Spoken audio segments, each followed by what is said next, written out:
আসসালামু আলাইকুম। অনেকেই প্রশ্ন করে যে ফলস রাখার উপকারিতা কি। এই ফলস না রাখলে বাদে কি কি ক্ষতি হয় আপনার দেখা যাচ্ছে, ঠিক আছে। এই ফলস না রাখলে বাদে আপনাদের দ্রুত এই ক্লাস প্লেট গুলো নষ্ট হয়ে যায়। ক্লাস প্লেট নষ্ট হয়ে যাওয়ার সাথে সাথে আপনাদের যে ক্লাসের যে অ্যাসেম্বলি আছে এগুলো নষ্ট হয়ে যায়। এর জন্য ক্লাস লাগানোর সময় হোক আর ই করার সময় হোক ওই জায়গায় ফলস রাখতে হবে। আর অনেক বাইকাররা আছে যে ক্লাসে হাফ ক্লাস করে গাড়িটা চালায়, কিন্তু হাফ ক্লাস করে গাড়ি চালালে বাদে ক্লাসের হাফ সেন্টার ক্লাস প্লেট দ্রুত নষ্ট হয়ে যায়, যার কারণে এই সমস্যাগুলো গাড়ি হিট বেশি হয়।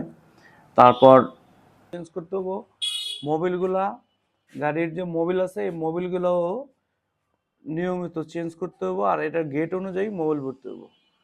আপনারা যারাই বাইক চালান অন্তত এগুলো যদি মাইনা চালান তাহলে ক্লাস প্লেট দ্রুত নষ্ট হবে না, দীর্ঘদিন গাড়ি চালাতে পারবেন। আল্লাহ হাফেজ, ভালো থাকবে।